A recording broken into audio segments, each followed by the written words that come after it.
नमस्कार, मैं हूं अमित सिंह और आप देख रहे हैं फर्स्ट बिहार झारखंड।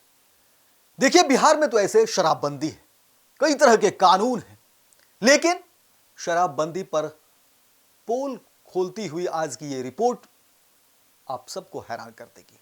देखिए, जो खबरें निकली है और जो बातें कही जा रही है, उसके बाद कई तरह के सवाल उठ रहे हैं। क्योंकि एक तरफ मुख्यमंत्री नीतीश कुमार शराबबंदी को सुनिश्चित करने के लिए, बेहतर तरीके से लागू करने के लिए कई तरह के कानून पर जो है उनकी नजर है। पुलिस सिस्टम को व्यवस्थित किया गया है, तकनीकी रूप से भी उन्नत किया गया है ताकि शराबबंदी जो है वो बनी रहे। और कई बार इसको लेकर के चर्चा भी होती है, कई सारे आरोप भी लगते हैं, लेकिन सरकार का कहना है कि हमारी कोशिश है कि हम इसको बेहतर करेंगे और आम आदमी की भी जिम्मेदारी बनती है वो भी इसमें जो है अपनी भूमिका दे। कहीं पर अगर कुछ गलत होता पाया दिख रहा है तो वो सूचित करे प्रशासन के लोगों को, पुलिस कर्मी को। लेकिन जो आज हम खबर आपको बताने जा रहे हैं वो हैरान भी करती है और सरकार पर एक बड़ा सवाल भी है। क्योंकि इस पूरे सिस्टम पर देखिए किस तरीके से पोल खुली है। पुलिस के ही अधिकारी इस शराबबंदी कानून को मुंह चिढ़ा रहा है। जब खबरें सामने आई है, जब मामले को लेकर के कहा जा रहा है कि एसपी को इस बात की जानकारी मिली, तो एसपी ने संज्ञान लिया, केस भी हुआ है और अकूत संपत्ति का पता चला है इस अधिकारी को लेकर के। क्या कुछ हुआ है, पूरी खबर विस्तार से बताते हैं कि आखिर नीतीश सरकार में खेल क्या चल रहा है, अंदर खाने क्या कुछ हो रहा है। बड़े बड़े दावे किए जाते हैं, लेकिन अंदर के खेल को समझिए और उसके बाद कई तरह के सवाल जो है वो सिस्टम पर खड़े हो रहे हैं।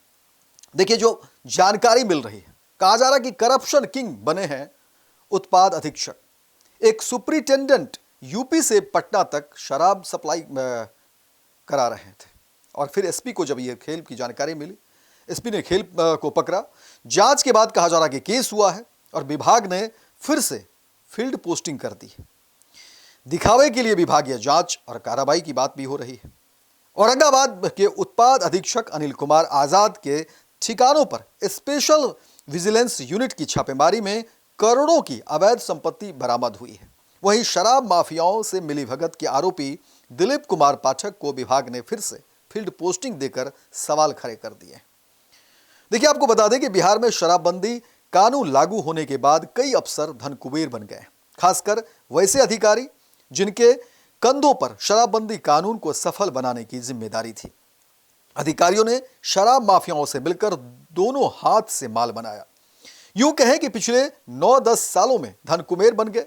मद्य निषेध विभाग के अधिकारी भ्रष्टाचार के मामले में इन दिनों चर्चा में हैं। औरंगाबाद के उत्पाद अधीक्षक अनिल कुमार आजाद पर स्पेशल विजिलेंस यूनिट का शिकंजा कसा, तब भ्रष्टाचार से अर्जित करोड़ों की अवैध संपत्ति का खुलासा हुआ है। इसके बाद यह विभाग फिर से सुर्खियों में आ गया। आपको बता दें कि इस विभाग के अफसर करप्शन के मामले में पहले से ही चर्चा में रहे हैं। उत्तर प्रदेश से शराब की सप्लाई कराने के आरोपी को फील्ड पोस्टिंग मिली है और दूसरी तरफ विभागीय कार्रवाई की भी बात कही जा रही है, जो हैरान भी करती है। और फिर शराबबंदी कानून को लेकर के जो खेल चल रहा है उस पर सवाल भी उठ रहे हैं कि आखिर ये हो क्या रहा है। क्योंकि देखिए, कहा जा रहा है कि मद्य निषेध विभाग भ्रष्टाचार में लिप्त वैसे अधिकारी उत्पाद अधीक्षक को सम्मानित करते रहा है। वर्ष 2024 में कहा जा रहा है कि देखिए, जिला पुलिस के एसपी की रिपोर्ट में उत्पाद अधीक्षक को बेनकाब किया गया। शराब माफियाओं से मिलीभगत साबित होने के बाद थाने में मुकदमा दर्ज किया गया। हद तो तब हो गई जब मद्य निषेध विभाग ने फिर से उस अधिकारी को फील्ड में उत्पाद अधीक्षक बनाकर पोस्टिंग दे रखा है। एक तरफ विभाग जो है विभागीय कार्रवाई भी चला रहा है, वहीं दूसरी तरफ आरोपी अधिकारी को फील्ड में उसी पद पर पोस्टिंग देकर एक तरीके से कह सकते हैं कि उपकृत कर रहा है। बात बक्सर जिले के तत्कालीन उत्पाद अधीक्षक दिलीप कुमार पाठक की भी हो रही है। देखिए, कहा जा रहा है कि दिलीप पाठक के खिलाफ जो है दर्ज हुआ था केस और अब एसपी की रिपोर्ट के में भी जो है आरोप सही पाया गया है। तत्कालीन उत्पाद अधीक्षक दिलीप कुमार पाठक के खिलाफ शराब माफियाओं से मिलकर उत्तर प्रदेश से बिहार में शराब जो है सप्लाई की बात प्रमाणित हुई थी। जांच में यह बात सामने आई थी कि उत्पाद अधीक्षक की भूमिका संदिग्ध है। इसके बाद बक्सर जिले के औद्योगिक थाना क्षेत्र में 21 जून 2024 को दर्ज कांड संख्या 132/2024 में ये अपराधिक अभियुक्त बनाए गए।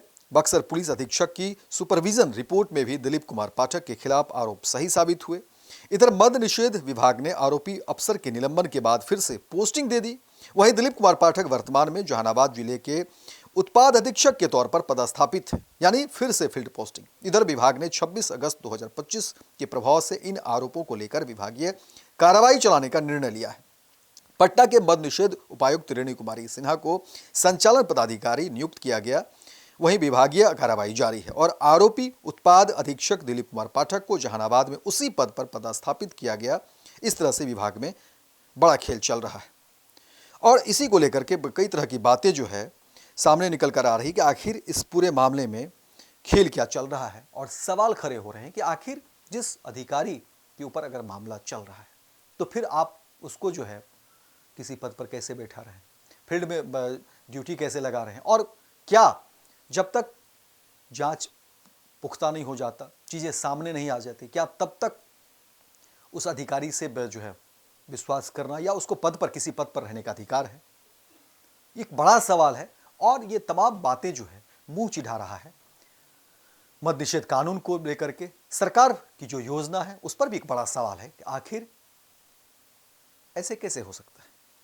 वही अधिकारी जो सरकार के लिए अभी कार्यरत है, विभाग में कार्यरत है, वो काम कर रहा है, फील्ड में उसकी ड्यूटी है, तैनाती है, और उसी अधिकारी के ऊपर अगर जांच चल रहा हो तो ये दोनों बातें जो है मेल नहीं खाती है और कहीं ना कहीं बेईमानी लगती है। सवाल सरकार को लेकर के है, सिस्टम को लेकर के है, और सवाल इस पूरे कानून पर जो है, इस बातें जब ये चीज़ें सामने आई है उसके बाद उठ रहा है।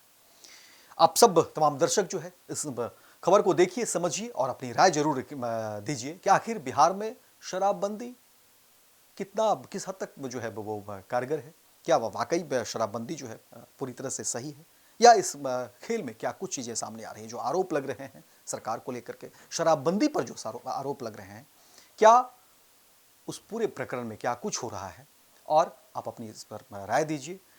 हमारे चैनल को अगर आपने सब्सक्राइब नहीं किया है तो आप सब्सक्राइब करिए, फेसबुक पर देख रहे हैं तो आप फॉलो करिए, ताकि जनहित के मुद्दे, आपके मुद्दे हम इसी तरह से। जन्मजात समस्याएं नवजात शिशु और छोटे बच्चों में बहुत आम है। नेताजी सुभाष मेडिकल कॉलेज एवं हॉस्पिटल इन समस्याओं के निदान में अहम भूमिका निभा रहा है। बाल रोग विशेषज्ञ के द्वारा लेप्रोस्कोपी के साथ सभी प्रकार की सर्जरी की सुविधा। NSMCH अम्हारा, बिहटा, पटना। गोल, जहां 28 वर्षों के सफर में 18,000 से भी अधिक छात्रों ने डॉक्टर एवं इंजीनियर बनकर भरे सफलता की ऊंची उड़ान, जहां साधारण छात्र भी असाधारण सफलता प्राप्त कर बना रहे इतिहास। दूरदर्शी शिक्षाविद श्री बिपिन सिंह के मार्गदर्शन में मेडिकल एवं इंजीनियरिंग के लाखों छात्रों के लिए आशा की किरण के रूप में। गोल, द रिजल्ट फैक्ट्री।